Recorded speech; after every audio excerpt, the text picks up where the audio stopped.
She hit the ground so hard her teeth clacked together, and before she could even roll over, a boot pressed into her spine, pinning her face first into the mud.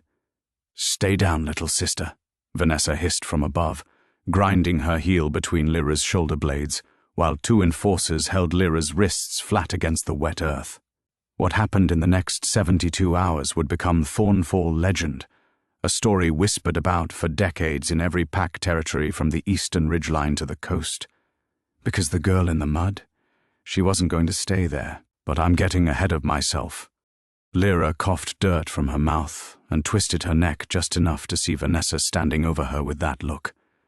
That satisfied, teeth-baring, I already won look that she'd been perfecting since they were pups. Vanessa was older by 2 years, taller by 4 inches, and meaner by a factor that nobody had figured out how to measure yet. She wore a silver circlet on her brow, new, polished, catching the grey morning light, and beside her stood a man Lyra recognized instantly, Damon. Broad shoulders, dark hair pushed back, jaw tight. Her mate, or the man who was supposed to be her mate. The bond had snapped into place 3 months ago at the autumn gathering. Lyra had felt it in her chest, in her blood, in the way her wolf had howled so loud inside her skull she'd nearly collapsed. Damon had felt it too. She'd seen it in his eyes, the way his hand had reached for her across the bonfire. But Vanessa had stepped between them that night, and Damon, heir to a minor southern pack, had done the math. Vanessa was the firstborn daughter of Alpha Gregor. Vanessa held rank, territory, and a father who could crush anyone who crossed him. Lyra was the second daughter, the quiet one, the one nobody fought for. Damon had chosen Vanessa within a week. Now here he stood, not looking at Lyra, staring at a fixed point somewhere above the tree line while his real mate ate dirt at his feet. His jaw worked back and forth. His fists were balled at his sides. But he didn't move. He never moved. Get this. This wasn't even the first time Vanessa had pulled something like this. The first time it had been a position. Lyra had earned a spot as the pack's eastern scout, fastest runner in the territory, best nose in the younger generation. Vanessa had wanted it because Vanessa wanted anything Lyra earned. Alpha Gregor had handed the position to his eldest without a word of explanation. The second time, it was a cabin near the river. Lyra had built it with her own hands over the course of a summer. Vanessa had claimed it as a wedding gift to herself. Again, their father said nothing. But taking her mate, that was different. That was the one thing that was supposed to be unbreakable, unchallengeable. The mate bond was sacred in every pack across the continent. You didn't interfere with it, you didn't redirect it. You sure as hell didn't steal it. Unless you were Vanessa. Lyra pulled against the enforcer's grip. The mud sucked at her clothes. She managed to get one knee under her body, and the boot on her back pressed harder. I said, "Stay down." "Why are you doing this?" Lyra's voice came out steady, which surprised even her. She wasn't asking out of desperation. She was asking because she genuinely wanted to know. What was left to take? Vanessa crouched down so her face was level with Lyra's. "Because Father has announced a delegation is coming. The Alpha King's representatives. They'll be selecting a mate for the king from the eligible daughters of the surrounding packs. And guess which daughter is going to be presented?" Lyra's stomach dropped. "Me," Vanessa said. "But I can't have a mate bond with Damon muddying the waters, can I? So I'm releasing him." She stood up and dusted off her hands. "And I can't have you bonding with him afterward and presenting yourself as competition. So here's what's going to happen. You're being exiled. Effective immediately." "Father signed the order this morning." Lyra stopped struggling. She looked past Vanessa to Damon. He still wouldn't meet her eyes. His throat moved as he swallowed, and she could see the cords of his neck straining, but his feet stayed planted, right there, rooted, useless. "Damon," she said. He finally looked down, and the thing she saw in his face wasn't love or regret. It was relief. Relief that the situation was being handled for him so he wouldn't have to make a choice. Believe me, there's nothing colder than watching someone be grateful they don't have to fight for you. Lyra stopped looking at him. Something behind her sternum shifted. Not a break, but a closing. a door slamming shut inside her chest. The enforcers hauled her upright. Her wrists were bound with a leather cord. They marched her through the center of the pack settlement, past the longhouse, past the training yard where she'd spent 10,000 hours running drills, past the faces of people she'd grown up beside. Nobody spoke. A few looked away. Old Marin, the healer who'd set Lyra's broken arm when she was 9, pressed her lips together and turned her back. Not out of cruelty, out of survival. You didn't stand against Vanessa. You didn't stand against Alpha Gregor. They walked her to the northern boundary marker, a carved stone pillar at the edge of the forest, and cut her bindings. One of the enforcers, a young guy named Cal, who she'd trained beside for years, pressed a small wrapped bundle into her hands when the other wasn't looking. Dried meat, a fire striker, a folded knife. He didn't say a word, just gave her a look that said, "I'm sorry," and "I'm scared" at the same time. Lyra took the bundle, turned north, and walked into the trees without looking back. Here's what nobody tells you about exile. It's not the loneliness that gets you first. It's the silence. The absence of pack sounds. Heartbeats, breathing, the low hum of dozens of wolves existing together. For a bonded pack wolf, that silence is physical. It presses on your eardrums. It sits on your chest. Lyra's wolf whined inside her for the first 3 days, scratching at the walls of her mind, trying to reach back towards something that wasn't there anymore. She moved, fast. She knew the northern territories were unclaimed, too rocky, too steep, too far from the fertile lowlands that the major packs fought over. She followed a river upstream, climbing higher into the mountains, eating the dried meat sparingly, drinking from the current. On the second day, she shifted into her wolf form for the first time since the exile, and something strange happened. Her wolf, usually a muted grey-brown, was different. There was a streak of silver running down her spine that hadn't been there before, and her senses were sharper. Sounds came in cleaner. Scents separated into layers she'd never noticed. She chalked it up to adrenaline and kept moving. On the third day, she found the falls. They came out of nowhere, a sheer rock face rising 200 feet, water pouring down in a white curtain that threw mist across the surrounding rocks. The sound was enormous, a deep, constant roar that filled the canyon. But Lyra's new senses caught something else underneath the water noise. A hollow space. An absence in the sound pattern that meant there was a gap behind the curtain. She climbed across the slick rocks, nearly fell twice and pushed through the waterfall. The cold hit her so hard she gasped, and then she was through, standing in a cave that opened up into something much larger than she'd expected. The ceiling rose 30 feet overhead. The floor was smooth stone, dry despite the water outside. And along the back wall, carved into the rock in lines so old they'd nearly been worn smooth by time, were symbols, not pack symbols. Something older, something from before the packs existed. Lyra ran her fingers across the carvings. Her wolf surged forward inside her, not in fear but in recognition, and the silver streak on her spine burned hot. The symbols began to glow under her touch. Faint at first, then brighter, a pale blue-white light that spread across the wall and illuminated the full scope of what she was looking at. It wasn't just carvings, it was a map, a lineage chart. And at the bottom, connected by a single unbroken line to the very top of the chart where a crown symbol sat, was a mark that matched the one she'd been born with. The small crescent on her left shoulder blade that her mother had told her was just a birthmark. I swear this happened. I know how it sounds, but stay with me. Her mother. Lyra's mother had died when she was 6. Pack records said it was a fever. Alpha Gregor never spoke about her. Vanessa's mother was Gregor's second wife, a political alliance from a Western pack. Nobody ever talked about where Lyra's mother came from. Nobody ever asked. It was one of those silences that existed in the pack like a sealed room. Everyone knew it was there, nobody opened the door. But these carvings were telling a different story. Lyra's mother wasn't a nobody. Her lineage traced back through a bloodline that predated the current pack system entirely, a royal line thought to have died out centuries ago. The original wolves, the ones who'd established the laws, the territory boundaries, the mate bond itself. And the mark on Lyra's shoulder wasn't a birthmark.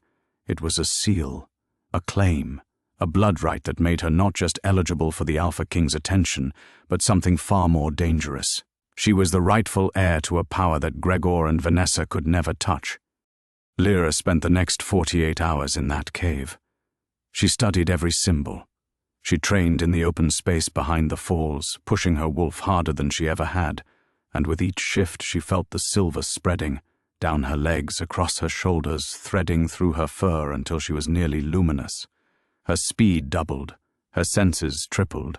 She could hear a rabbit's heartbeat from 100 yards away. She could smell the change in weather from 3 valleys over, and she could feel the mate bond, still there. Faint, stretched thin but present. Damon hadn't rejected it formally, he'd just ignored it, which meant it still existed in some weakened form. But here's the thing. She didn't want it anymore. The door she'd slammed shut in her chest stayed shut. Damon was a chapter that had ended, and she wasn't interested in rereading it. Now, let me tell you what was happening back in Thornfall while Lyra was becoming something new. The Alpha King's delegation arrived. 3 wolves in black and silver, riding horses that were larger than any the pack had seen, flanking a 4th figure who dismounted with the kind of quiet authority that made every wolf in the settlement lower their eyes. This was Kyle, the Alpha King himself. He hadn't sent representatives, he'd come personally, and nobody knew why. Kyle was not what anyone expected. No crown, no entourage of dozens, no announcement. He was tall, yes, built with the kind of dense, functional muscle that comes from actual fighting rather than training yard exercises. His hair was dark, cut short, and his eyes were an unusual pale gray that seemed to catalogue everything they landed on. He moved through the settlement with his hands clasped behind his back, looking at the buildings, the people, the way the pack organized itself. He spoke very little. When he did, everyone shut up to listen. Not because he was loud, but because his voice had a low, certain quality that made you feel like you were hearing something important whether you understood it yet or not. Alpha Gregor practically fell over himself hosting. A feast was prepared. The best food, the best drink, the largest fire pit. Vanessa was presented in a ceremonial gown, her silver circlet replaced by a gold one for the occasion, her hair braided with wildflowers. She was beautiful. No point denying it. She was the kind of beautiful that worked at a distance, impressive, polished, designed to be admired. Kyle looked at her for about 3 seconds, nodded politely, and turned to Gregor. I was told you have 2 daughters. The temperature in the longhouse dropped. Gregor's hand tightened on his goblet. I have 1 daughter of appropriate standing. That wasn't my question. Kyle didn't raise his voice. He didn't need to. Your records, which I reviewed before arriving, indicate 2 daughters. Where is the second? Vanessa stepped forward. My sister was exiled for behavioral violations. She's no longer pack. What violations? Vanessa hesitated for half a beat. Insubordination. Threatening a ranked member. That ranked member being you. Yes. Kyle looked at her the way you'd look at a card player who just showed their hand too early. And her mother? Your records are unusually thin on that subject. Gregor stood up from his chair. With respect, Alpha King, my family matters are internal. The daughter I'm presenting is Vanessa. She's strong, well-trained, and carries the blood of 2 established packs. Kyle held Gregor's gaze for a long moment. Then he said, I'll be staying an additional 3 days. He turned and walked out of the longhouse. His 3 escorts followed without a word. You want to know the truth? Kyle already knew. He'd known before he came to Thornfall. The Royal Archives had records that the packs didn't even know existed, bloodline registries maintained since the first wolves walked. A birth had been flagged 22 years ago. A daughter born to a woman of the old royal line mated into a minor pack under the name of a common wolf. That woman had died, or been killed, the archives weren't clear, and the daughter had been raised without knowledge of her heritage. But the mark would show, the blood would tell. And Kyle had been searching for 3 years, visiting pack after pack, following the trail. He hadn't come to Thornfall for Vanessa. Now things moved fast. The morning after the feast, Kyle left the settlement alone on foot, heading north. Gregor sent 2 trackers to follow him. They came back an hour later, pale-faced, and reported that the Alpha King had turned around on the trail, looked directly at them from 300 yards, and simply shaken his head. They'd felt the weight of his authority press down on them so hard they could barely breathe. They turned around and walked home without discussing it. Kyle followed the river. He moved at a pace that would have exhausted a normal wolf, covering ground with long, tireless strides, reading the landscape with the easy fluency of someone who'd spent years traveling. He found signs of Lyra's passage, a footprint here, a broken branch there, the faint scent of a wolf who was changing into something new, the silver smell. He recognized it. He'd been born with it himself. He reached the falls by midday. He stood at the base, looked up at the curtain of water, and listened. Beyond the roar, he could hear movement, training. Someone pushing their body through combat forms, the sharp exhale of strikes, the slap of feet on stone. He climbed through the waterfall.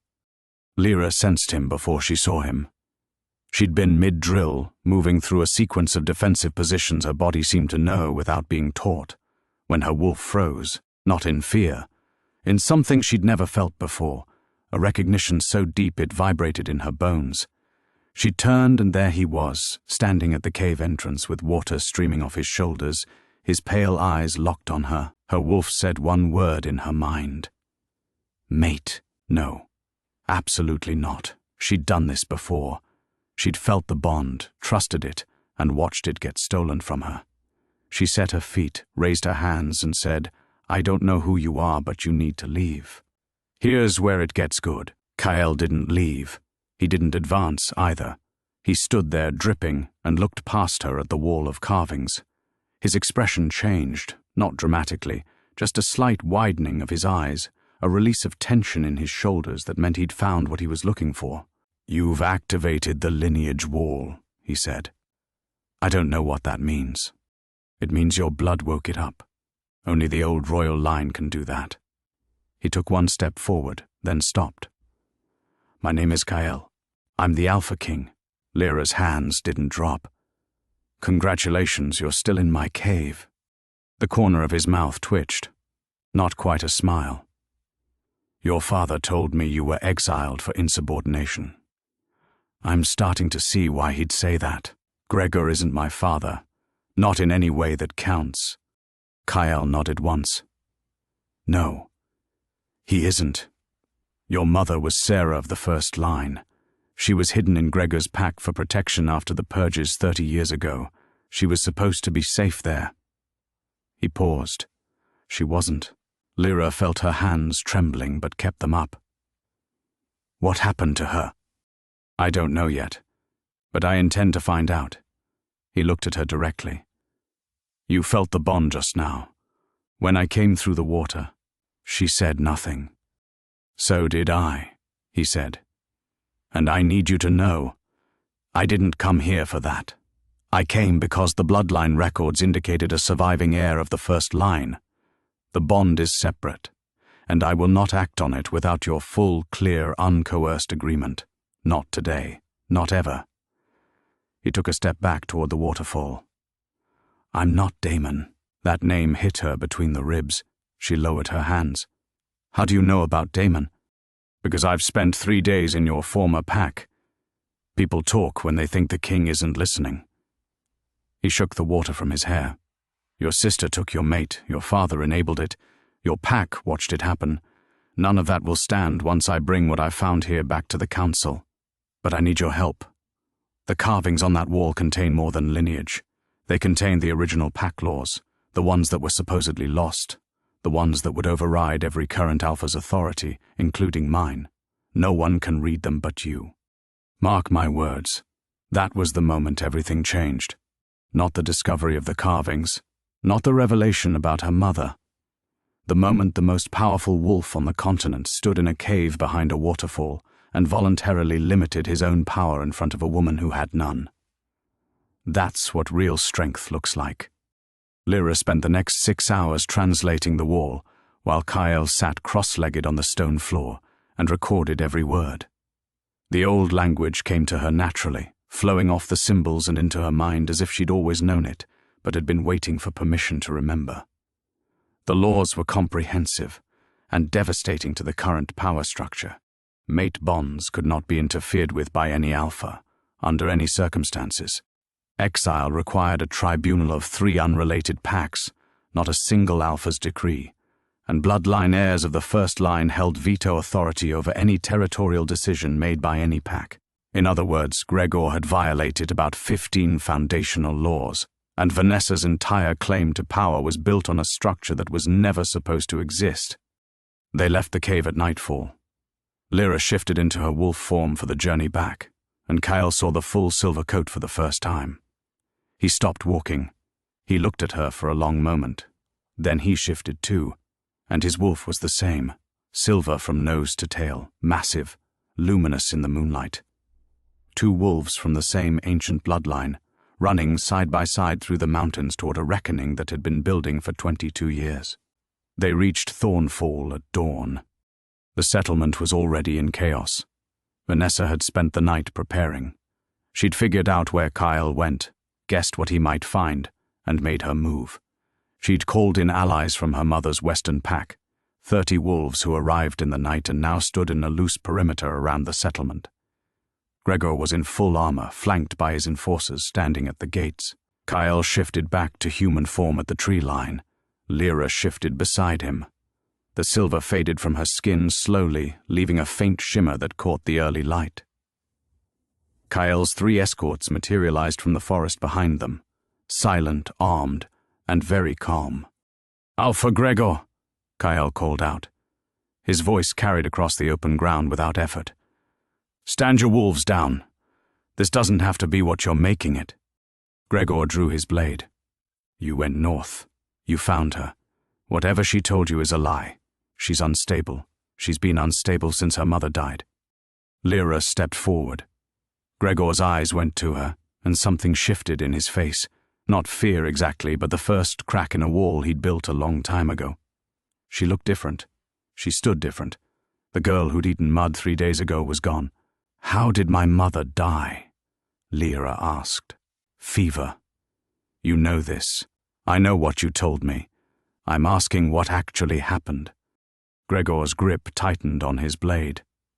Vanessa appeared beside him, and she was furious, cheeks flushed, hands clenched, gold circlets slightly crooked on her head. "This is ridiculous. She's an exile. She has no standing to question anyone." "Under whose law?" Kyle said. He produced a bound scroll from inside his coat. "Because under the original pact laws, the ones carved into the wall behind Ashenmere Falls, the ones that predate every current alpha's authority by 400 years, exile requires a tribunal. You had no tribunal. Which means Lyra was never legally exiled, which means she retains full pack standing and every right that comes with it." Vanessa grabbed the scroll from Kyle's hands. She read the first few lines and threw it on the ground. "These laws are dead. Nobody follows them. Nobody has followed them for centuries. That's the 3rd time your family has tried to tell me what doesn't count," Kyle said. "I'm done listening. And right here I need to tell you something. Listen carefully. Kyle could have ended this with force. He had the authority, the power, the backing of every pack in the kingdom. He could have ordered Gregor arrested, had Vanessa stripped of rank, and dissolved the pack in an afternoon. But he didn't. He turned to Lyra and waited, because the carvings were clear. A first-line heir held veto authority. The decision was hers, not his, not the council's, hers. And Kyle was the kind of king who meant what he said about limiting his own power. Lyra looked at her father. She looked at her sister. She looked at Damon, who was standing 20 feet behind Vanessa, with that same frozen expression he always wore, feet planted, fists balled, doing absolutely nothing. Then she walked forward, alone, into the space between Kyle's group and Gregor's line. 30 Western wolves watched her. The enforcers watched her. Every member of the pack who'd turned away when she was marched to the boundary marker watched her now. Vanessa stepped to meet her. They stood face to face, close enough to touch. "You can't do this," Vanessa said. I'm the firstborn. I've held this pack together. I've made the alliances. I've done the work. You took everything from me, Lyra said. My position, my home, my mate, because I could. Because I was stronger. You were louder, Lyra said. That's not the same thing. Vanessa lunged. No warning, no shift, just a straight right hand aimed at Lyra's jaw with every ounce of rage she'd been carrying. And Lyra caught it. Not blocked it, not dodged it. Caught Vanessa's fist in her open palm and held it still. The silver flared across Lyra's skin, bright enough to make the nearest wolf step back. Vanessa tried to pull free and couldn't. Her eyes went wide. Let go of me. No. Lyra's voice was low and even. You've been holding on to me my whole life. Taking what's mine and calling it yours. It ends now. I'm invoking first-line authority. Your rank is suspended pending a tribunal. Father's alpha status is suspended pending investigation into my mother's death. And Damon... She looked past Vanessa at the man who still hadn't moved. The bond is formally severed. By my choice, not yours. She released Vanessa's fist. Vanessa stumbled back.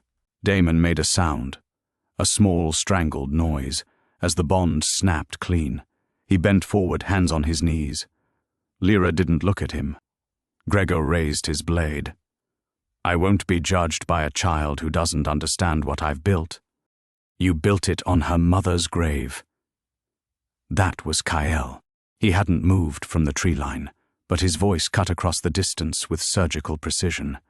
Sarah didn't die of fever. She was poisoned. I have testimony from your former healer, Marin, who was coerced into silence for 16 years. It's already been sent to the council by Ryder. Old Marin stepped out from behind one of the longhouse columns. She was shaking, tears running down her lined face, but she was standing. She looked at Gregor and nodded once. Gregor's blade lowered an inch, then another. His face was grey. This part matters. What happened next, pay attention. Because this is the moment that separates what Lyra could have been from what she chose to be. She walked up to Gregor, her father, the man who had murdered her mother, who had raised her in the shadow of her sister, who had signed her exile without hesitation. She stood in front of him, and every wolf in that clearing expected violence, expected her to challenge him, to tear him down, to take the blade from his hand and make him bleed. Lyra put her hand on his wrist, gently. She lowered the blade for him. You'll answer to the tribunal, she said. Not to me. I'm not going to become you. 7 words that hit harder than any blow. Gregor's face crumbled. His knees buckled.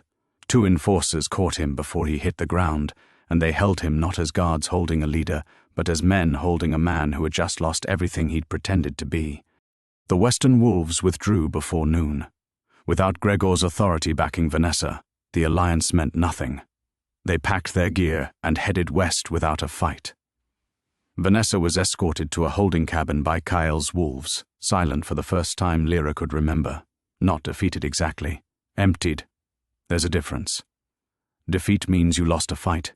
Emptied means there was never anything real inside you to begin with, and now everyone can see it. The tribunal was called for the following month.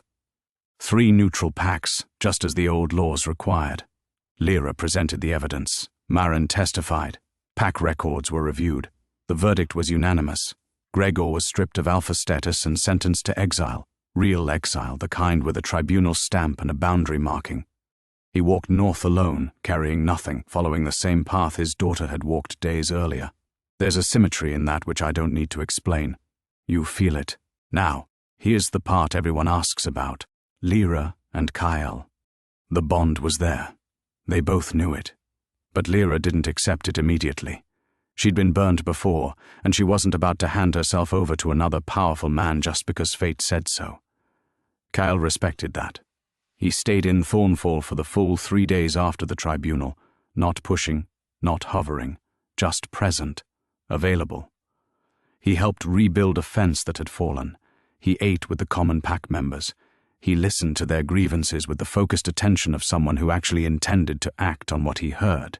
On the 3rd evening, Lyra found him at the river, sitting on a rock, boots off, feet in the water. The most powerful wolf in the kingdom, sitting with his feet in a river, looking up at the falls in the distance. "My mother used to bring me here," Lyra said, sitting beside him.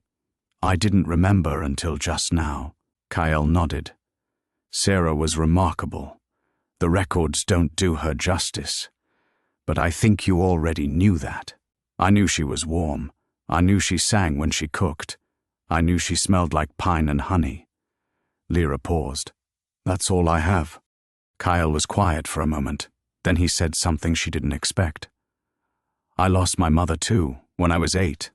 Political assassination. I spent 20 years building a kingdom strong enough that it would never happen to anyone else. And then I found out it happened to someone else anyway." His voice dropped. "I'm sorry I didn't find you sooner." There it was. The Alpha King, the most feared wolf alive, sitting barefoot by a river, apologizing to a girl he'd just met for not saving a woman who died before he took the throne. Vulnerable, real, the kind of honesty that doesn't come with a crown. It comes despite one. Lyra looked at him. She studied his face. The sharp jaw, the pale eyes, the small scar below his left ear that she'd somehow missed until now. And she made a decision, not based on fate or bonds or bloodlines, based on the man sitting next to her with his feet in the water, who had given her the power to choose and then waited for her to use it. "I'll accept the bond," she said. "But I have conditions. Name them." The old laws get reinstated, all of them. Every pack follows them or answers to the tribunal. No exceptions. Done. And I'm not moving to your capital. The falls are mine. The cave is mine. I'll come and go as I choose. Kyle pulled his feet from the water and looked at her. "I wouldn't have it any other way." She held out her hand. He took it, and the bond settled between them, not with fireworks or cosmic explosions, but with the steady, solid warmth of something built to last. Her wolf hummed. His answered. The silver glowed briefly across both their skins and then faded to something subtler, still there, just no longer needing to announce itself. If this story moved you, if you felt something in your chest when Lyra chose mercy over revenge or when Kyle sat barefoot by that river, then you already know this channel is where you belong. Hit subscribe, hit the bell, because stories of this caliber are coming every single week, and you don't want to miss what's next. 2 months later, Lyra stood at the falls. The cave behind the water had been expanded, not by construction but by the continued activation of the old carvings, which revealed deeper chambers as more of the lineage wall was translated. Scholars from 6 packs had made the journey to study the laws. The tribunal system was already functioning, settling disputes that had festered for decades. 3 corrupt alphas had been deposed. 2 stolen mate bonds had been restored. Vanessa had been sentenced to 5 years of service in the pack's lowest rank, not as punishment but as education. She carried water. She cleaned the longhouse.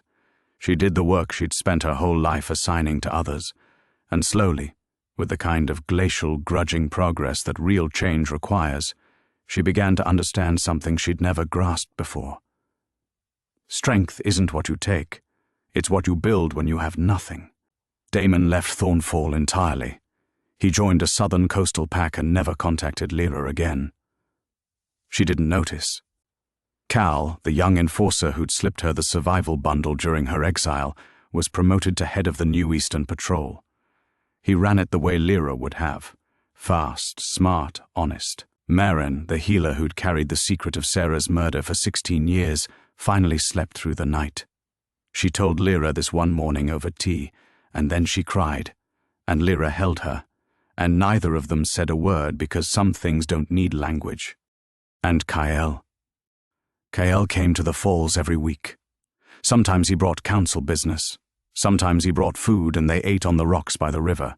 Sometimes he just came to sit in the cave and watch Lyra work on the translations, the blue-white glow of the ancient symbols lighting her face while she uncovered laws and histories that hadn't been read in 4 centuries. He never rushed her. He never overrode her.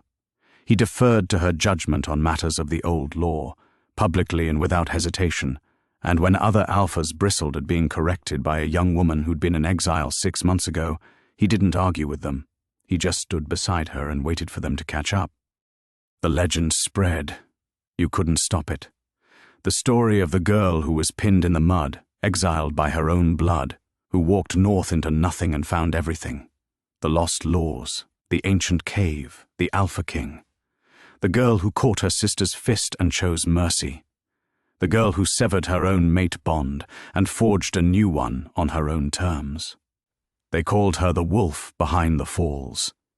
And in every pack, in every territory, in every settlement where wolves gathered and told stories in the low light of dying fires, her name became something more than a name.